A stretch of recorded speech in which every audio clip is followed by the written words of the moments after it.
Welcome to the Mobile Workforce Podcast, where we sit down and have real conversations with business leaders that have been where you are. During these interviews, we'll dive into what it takes to improve systems and champion processes that maximize performance. Each week, our trailblazing guests share their experiences and understanding of the workforce to help inspire change, challenge our thinking, and share what it takes to successfully travel the road to profitability. Now here's our host, co-founder and chief evangelist of About Time and WorkMax, Mike Merrill. Hello and welcome to the Mobile Workforce Podcast. I am your host, Mike Merrill, and today we are sitting down again with our good friend, Dennis Stejskal.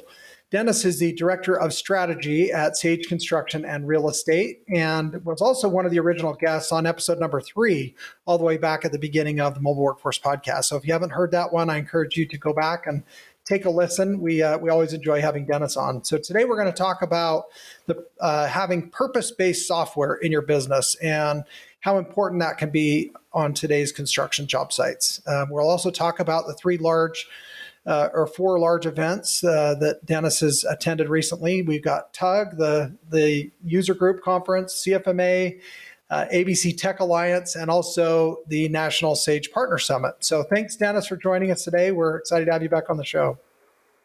Thank you. Appreciate it, Mike, and looking forward to the conversation. We all have been busy hitting the road a little bit, so that's been kind of fun. And as we look towards the fall and the spring, we've got a number of shows lining up in the fall and spring as well. So it's always good to be out in the market, meeting with customers, meeting with prospects, meeting with other industry influencers, other industry software developers. So it's a great time to be out on the road. Yeah, it's been fun to see you again and enjoy catching up every time we get the opportunity. You bet. You bet. We were talking previously about a term, purpose-based software, and how important that can be in the field. When you hear that term or when you use that term, what does it make you think of? Yeah, probably the biggest trend, one of the bigger trends that I've seen over the last 10 years and even more over the last 3 years is that software is getting more built more for specific roles and specific activities. Long time ago, back in the mini computers days, it was all generalist software. Now, it was a generalist from the construction space, but it was still generalist. It really wasn't built for a role or a sub-market like a general contractor compared to a roofing contractor. But fast forward many, many years, and fast forward over even the last 5 years, one of my observations is we're having to build software for the role. Example of that might be from the 2000 to 2015. There was a lot of operational software being built, project management software. We called it project management software, but in the last 5 years, I've seen that get complemented now with what I just call superintendent-based software. So it's for a very specific role within the overall project, the project team. And, the things that the superintendent does on a daily basis compared to a project manager, they're different. They're just different. And so we're finding that software is being developed for those individual roles. In software terms, we sometimes call personas. And so that's kind of one part of this, again, purpose-based software. And then the other one is industry, the specific market. If I'm a roofing contractor compared to electrical contractor, some of the tools that I need to do my job and to do it effectively and efficiently are different than between a roofer and an electrical guy.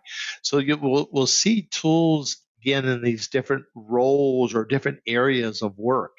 And again, I think that the type of trade contractor I am, the type of, if I'm a GC who does not self-perform compared to the GC who does self-perform, I've got different tools that I need to bring into my collection. So again, that purpose comes down to really getting the tools finer and more granular in what they do based on the role and the market that I sell that you're working in. Yeah, that makes sense, and thank you for that explanation. So when you think of these different industry specific or role specific systems, are you seeing more of them coming out that are cloud based, or are they still in a hosted environment, or what does that look like? Yeah, good question. No doubt they're cloud based. As we look at the billions with a B dollars spent in technology this year and last year and the year before that, I don't think I've seen one on-premise solution come on new to the market. And we have seen people who are very rich in developing on-premise software, do a level of 100% retool into the cloud or some sort of migration of technology to the cloud. But everything, from my perspective, I see. And I'm not going to say 100%. I'm going to say 90%. But with that 90%, that even that 10% that's left over, it's cloud connected. Even if it's not cloud based, it's cloud connected. And if I write an app, well, is that a cloud app? Well, it sits on my phone. It's a true piece of software. It's an application. It runs without being connected to the cloud.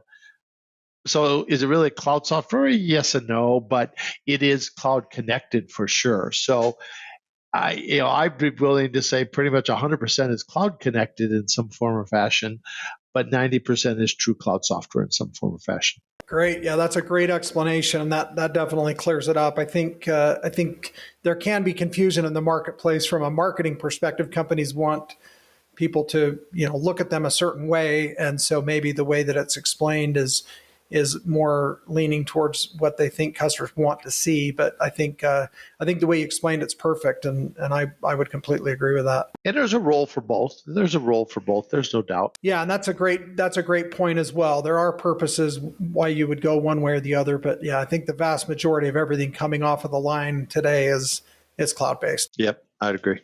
So why do you think these types of specific software systems that are, again, role-based or industry-based are so important for how we do construction today?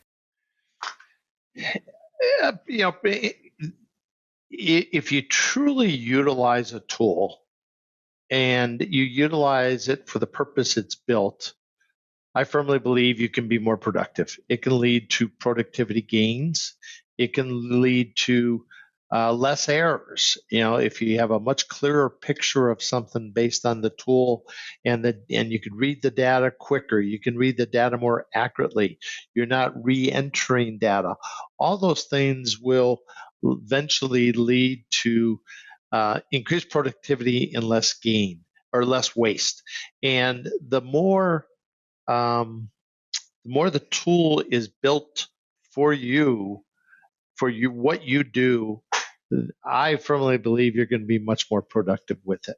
If you're a roofer sitting on a roof or doing takeoffs of a roof, it's different from doing takeoff of a drywall, of a wall, of whatever. It's different.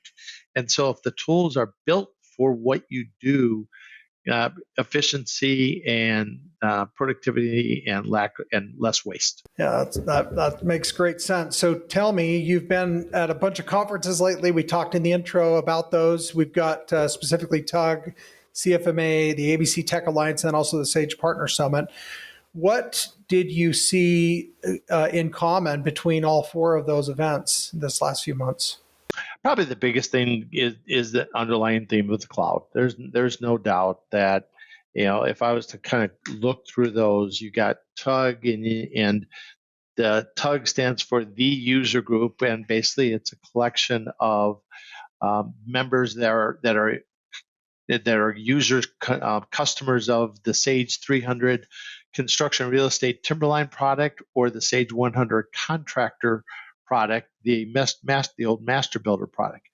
The theme coming out of that group was what do I need to do to truly get prepared for the cloud?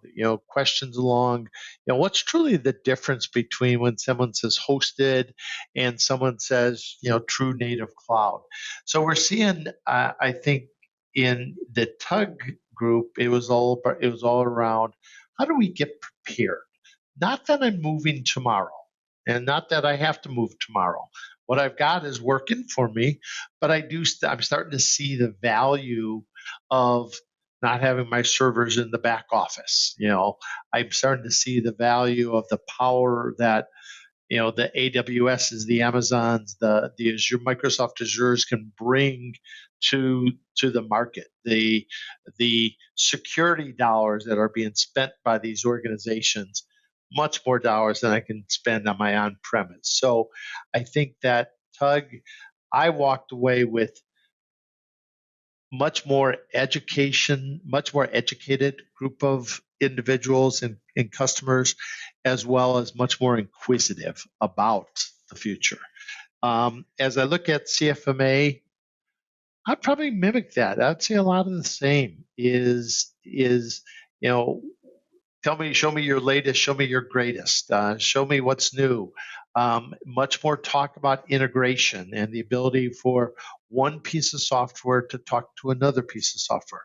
And that the word that we were using earlier, purpose-based software, I've been racking my brain where I heard where I picked up that word, because that's not a word I've used in the past, that phrase, but I picked it up somewhere at one of these conferences. I can't quite remember which one. I know which one it was. Now I finally came back. It was at the ABC conference, and the one of the speakers that I was on a panel with, they wrote software. In their particular case, it was custom software, but they wrote it because the companies needed a very specific set of functionality for their roles in their organization. Thus, they believed in purpose-based software. And as I was listening to him, I extrapolated that to the bigger industry and said, that's what's happening throughout the industry. We're seeing it everywhere, where we're really focusing on personas, and we're really focusing on the vertical market that these companies in. So it's happening more there. So the ABC Tech conference that I was at, it was all about the particular panel was about how do we choose which technology to go after? How do we choose which one to think about first, second, and third? So my point back to the very first one, it was how do I make informed decisions? I'm going to make a decision, but how do I prioritize and make those decisions? And then it went into, and part of that was the realization that it's new technology. And we had a lot of questions about how do we implement new technology for an older, aging, superintendent, product or foreman group of people. Because as we know, our labor force is aging. How do we get them to use some of these newer tools? And so, again, focused on cloud, adopting newer technology. And then, let's see, the Partner Summit. So we had a partner event in Dallas 3 or 4 weeks ago, and we had partners from all over the world, but specifically on the construction side, partners from North America in to kind of listen to what we were working on. And again, I'd probably have to say the theme there was cloud, and just the underlying understanding of, what are the tools and technologies that are evolving for the cloud. Again, back to these point systems that are hitting the market. Do you integrate with this or do you integrate with that? A lot of questions around integration and making these distinct tools talk to each other, because that's a critical piece. So, bottom line, cloud implementation, or we'll call it, how do I change technologies, is probably the more general way to say it. A lot of discussion about change. Wow, so lots of great themes, and it sounds like a lot of alignment also. If you were going to boil it down to something you took away from maybe all 4 of those events, is there one thing that you got excited about, or you thought, hey, this is going to be good this coming year as a takeaway? Probably the biggest one is willingness to change. People are starting to see the bigger vision of connectivity, the bigger vision of a true what's the word I want to use? There's probably a better word that I'm going to choose here. A smart job site, we'll call it, where things are wired together, they're hooked together. We're truly capturing data, and so the willingness to step back and say, yeah, I can see how that could help us.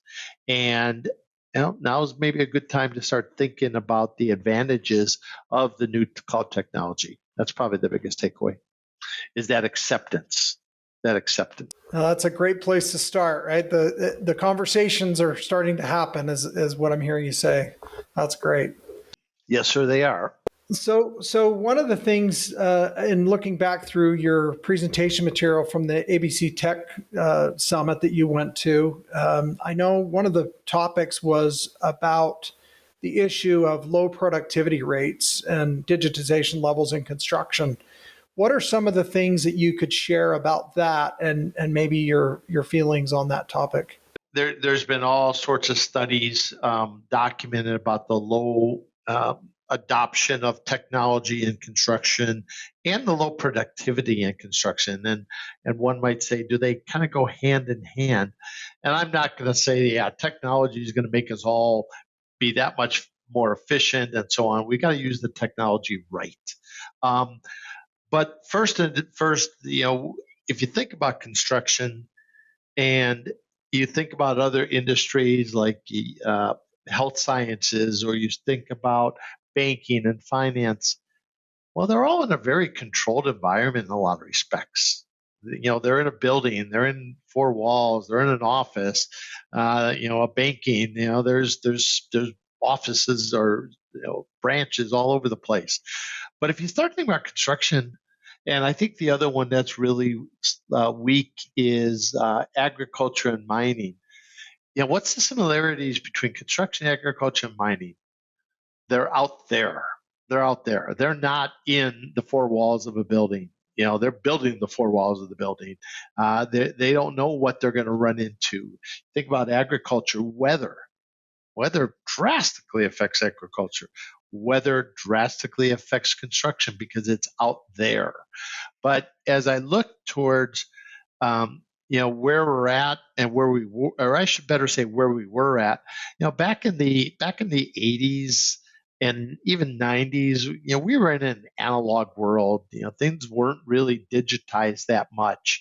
If they were digitized, they were self-contained. I had my payroll system digitized because I had it on some old PC or something like that. Yeah, it was electronic, but I still probably scan my timesheets. And is that really digital? No, not really. But if you start thinking about it, over the last 20 years, dating back into the dot-com days, that's when we truly started seeing the internet enter into construction, and we truly did see things start to become more digitized, more digital. And part of the reason is because we were able to extend out to the job sites. We had connectivity now to the job sites. So if we could gather data on the job sites and consume that back in the office in an efficient and productive manner, that's going to lead to increased productivity. So I believe that the adoption of a digital environment is helping the productivity of construction. It is increasing it, and again, it shows up in all different places. There's a lot of companies now writing point systems, again, back to the point system, a very specialized purpose system. They're writing software strictly for material procurement in the field for subcontractors and trade contractors. Very, very specific niche. But if you think about the old days where we had to make 5 trips down to Lowe's to pick up something because we kept on forgetting to get it, now you can just order it right from your phone and even have it delivered in many cases. Is that going to increase productivity? Of course it is. If that was electronic POs, if those POs can now flow back into the back office electronically rather than having to be faxed and scanned and then rekeyed in, is that going to increase productivity? You bet. Okay. And if we really don't believe that or see it, then I think we're putting on blinders a little bit. But I will remind us all, we do have to truly engage in it. You have to commit to it. I play a little bit of golf, and I watched the tournament this weekend a little bit, and I probably heard 3 or 4 different times. You could tell he really committed to that shot. He really committed to that shot.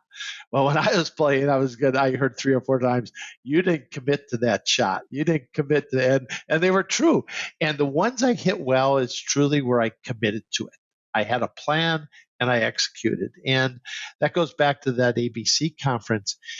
Is implementation of technology is not easy, but you have to commit to it. We continually do see companies buy the technology, but they don't put together a plan for truly implementing or committing to it. And that's a key, is that commitment. And if you make a commitment to today's technology, I firmly believe it will increase efficiencies and productivity in the space. Yeah, I think that's a great point. We've heard that on the podcast quite a bit, and it seems like there's a common theme when software implementations are successful quicker, when they go better, when the ROI is realized sooner. 9 times out of 10, there is great executive sponsorship and ownership behind these implementations that are really driving and making sure these projects actually get off the ground.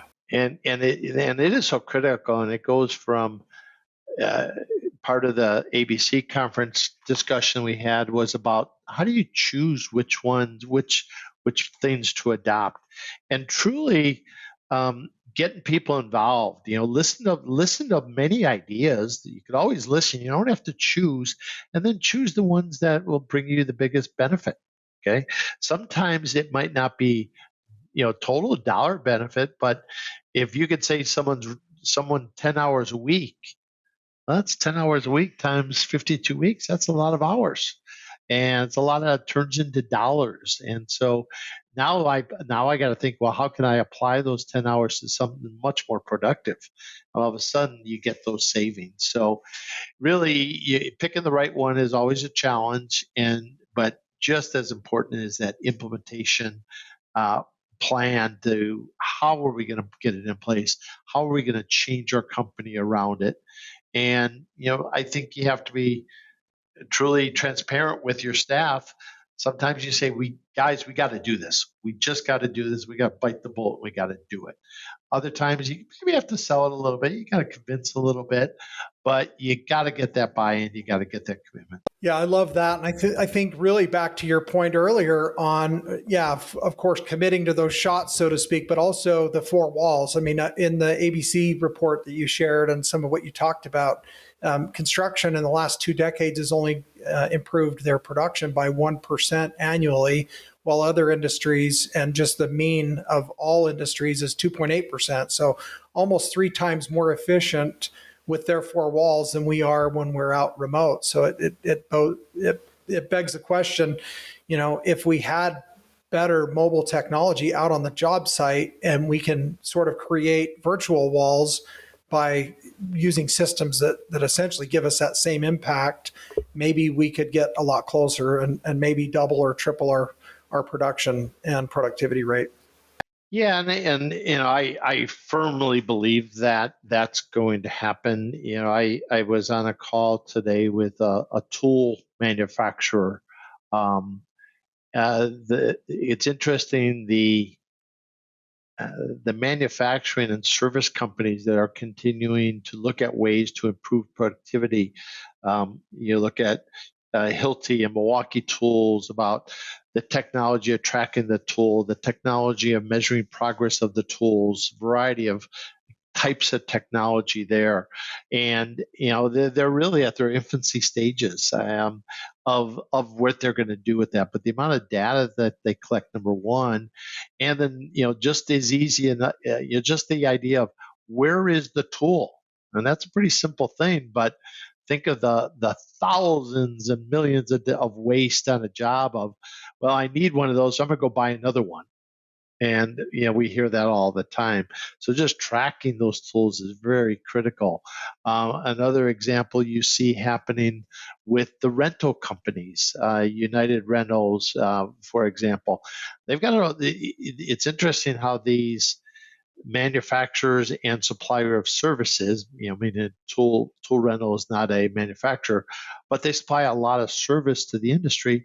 They're getting in the game. They're really seeing, well, how can I make it easier for that superintendent on that job to get that piece of equipment on the job when he needs it?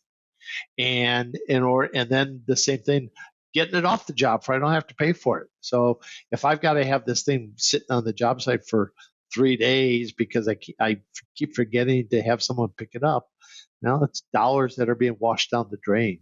So I think the contractors with software vendors like a Sage and a Timberline, but also other industry participants like suppliers, like manufacturers, like service providers are doing things that will continue to increase this productivity out on the job site. And that's where we build the buildings.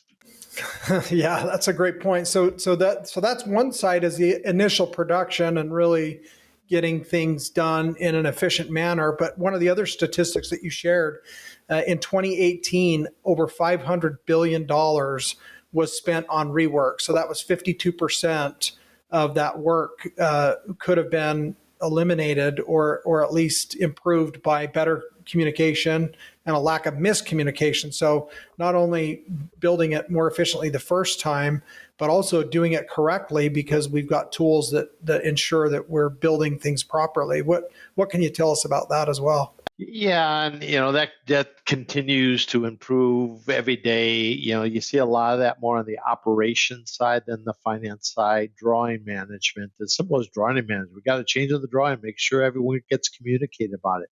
So the Procores of the world, the Autodesks of the world are working really hard, I think, to make sure that the specs and any changes to the specs are communicated and disseminated.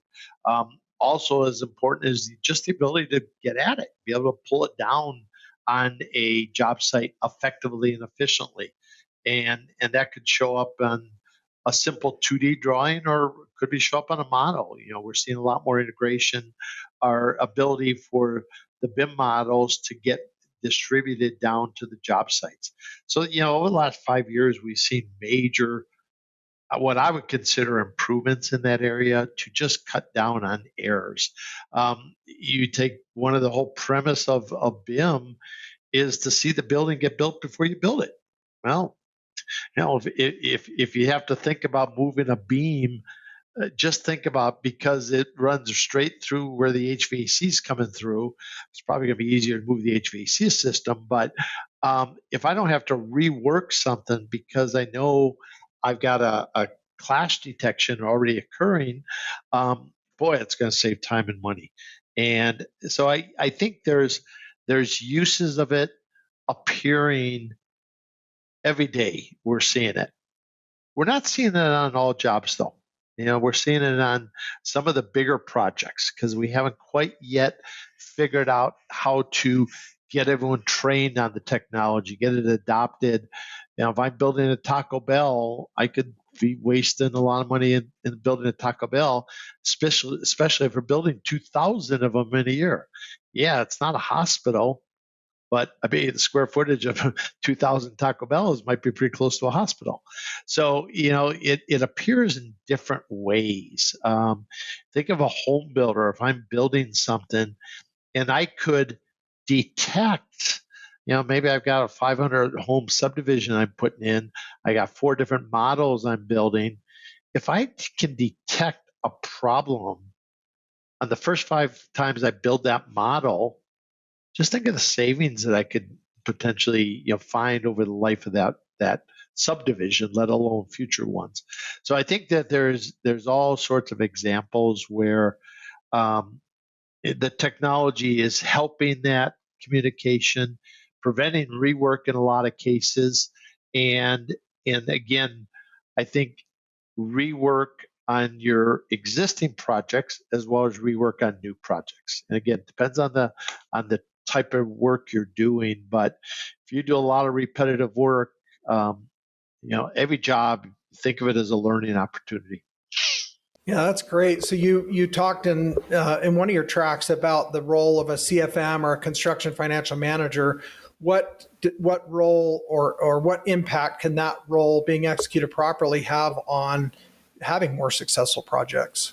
Yeah, the way I look at it, kind of the role of the CFM, the construction financial manager over the last, let's say 30 years, 40 years, is our access to data used to be always very historical. We could always detect that something went wrong, but we weren't always sure why. We didn't have the detail that gave us. So we were really good at, from a CFM perspective, being great historians. As we moved and we started to get more data and consume this data, we were able to start better understanding why it happened. Well, that one, north side of the building in this model, we keep having to redo it. And we were finally able to measure why that model was running us higher. So we figured out, that model was running us higher because of whatever it was. And we can help improve that in the future. And then where we're getting better now is consuming even more data. If I put in, and it's something as simple, and this is something that Sage Intacct has been working on, is in the whole area of artificial intelligence, being able to detect outliers, things that just don't look normal. And if you have a bigger data set to continually analyze, you can then figure out what's not normal. And so if I'm just doing something like, keying in an expense account from this vendor, and it's the trash removal vendor, and I've always put it to the trash account, whatever the trash account is, 650. So I always put it to the trash account. So now when I get, and I key in an account number and I put it to 655, the entertainment one, and it's the trash vendor, it should say, well, why the heck are you doing that? So we're able to make the software as well as the individuals with more data, more of a visionary. Here's what we anticipate can happen. And with that, you get into being able to make change sooner.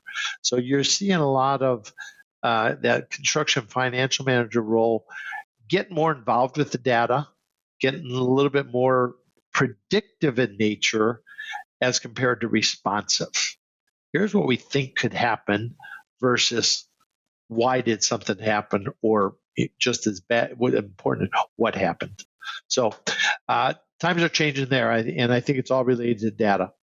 Just more data and the tools to analyze the data. Yeah, and I think when I hear you say that, one of the systems or one of the software solution approaches that I think of is project management software systems, and that's a newer thing. The last few years, it's gotten a lot more focus, I think, especially on large projects.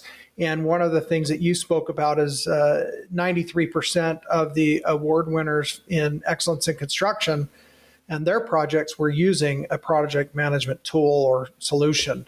What do you think has changed there, and how has that become so important? Yeah, and this was part of the study out of the ABC, Associated Builders and Contractors Group. And just for those that don't know, ABC has been doing a great job with this new initiative in their whole technology area, and it's called the ABC Tech Alliance, or the ABC.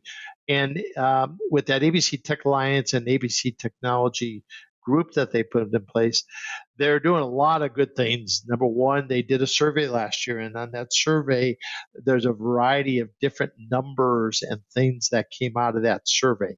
And definitely worth the read if you get the chance to go out there and find it. The other thing that they do is they're really working really hard on bringing technology into the chapters, and so they're working with the chapters to do technology. What do they call them? Work days or technology. There's a word they use. I can't think of it now. But basically, they have a day of technology discussions going on. They typically bring in some technology leaders to talk about technology. They often bring in adopters of technology to talk about it. And I think this is a perfect example of their total excellence in construction projects nomination. 93% of them use the project management technology. And I think really that's just proof that technology can help do the job. And it's proof that adoption is occurring. Adoption is occurring. And, it would be interesting to see, uh, of the total projects, I think that is the total projects submitted. So, I go back to it. Really shows that project management technology is in place, and it's out there working. But I also believe, going back to the comment earlier about software built for doing different roles, we're seeing all sorts of things happening, even with project management technology, and we're seeing that happen in two different ways. Number one, specialization. We're seeing project management software become more specialized to what I'm building. So if I've got a PM solution and I'm an asbestos and construction or this asbestos and demolition contractor, there's a piece of software out there called Field Flow, built just for that market, just for those guys. We all know Procore and their penetration into commercial construction. There's all sorts of project management software focused on residential construction, be it custom builder or be it production builder. So we're seeing a lot of specialization going on there. But we're also seeing the other interesting thing is we're seeing how those systems now have to integrate with smaller systems and systems that have more finality in what they're supposed to do. So you see Procore has hundreds of partnerships with a variety of different, what I call point systems out there, because in many cases, those point systems can just do it a little bit better. And the market wants the best. And so they're using the PM systems as a hub to other technology, which is potentially better suited for now the individual role or persona that's on the job site using it. So it's been really kind of fun, for someone like myself to watch these changes and trends over 40 years of how it's evolved. And we're not even, it's I think the changes occur in the next 10 years, and just like everything else with technology, drastically are going to be faster than what took place over the last 40 years. Yeah, I would agree with that. I think, I appreciate learning from you what you've taken away from some of these events. I mean, I know you and I both get to quite a few. I mean, might be, 10 or a dozen or more a year.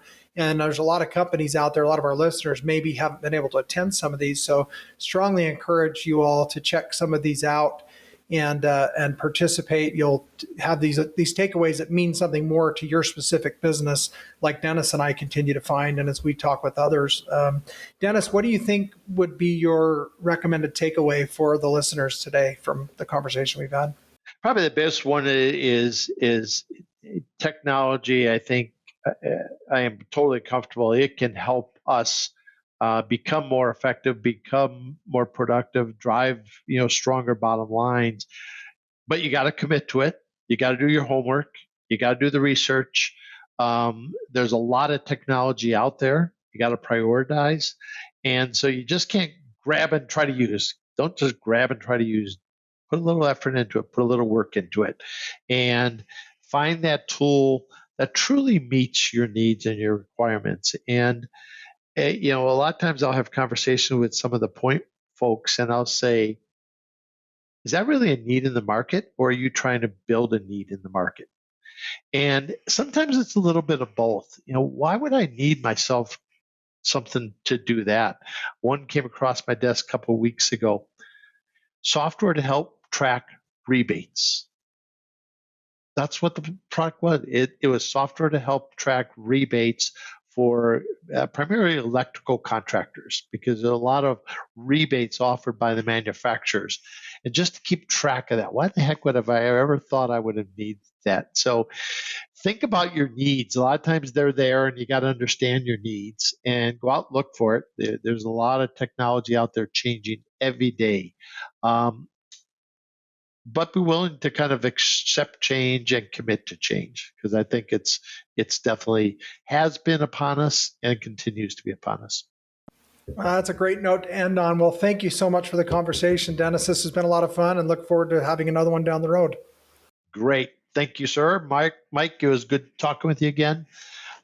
Till next show, see you later. Thank you for joining us today on the Mobile Workforce Podcast, sponsored by About Time Technologies and WorkMax. If you liked the conversation we had today, or were able to learn anything new or helpful, please make sure to follow us on our WorkMax page on LinkedIn and on Instagram at WorkMax_. And subscribe to the show on iTunes or your preferred podcast platform so you will never miss another insightful episode. Also, if you enjoyed the podcast, please leave us a 5-star rating and review and share the show with your friends and colleagues. Your support means the world to us and will allow us to continue providing impactful information with others looking to improve their results in their business and, in turn, their life.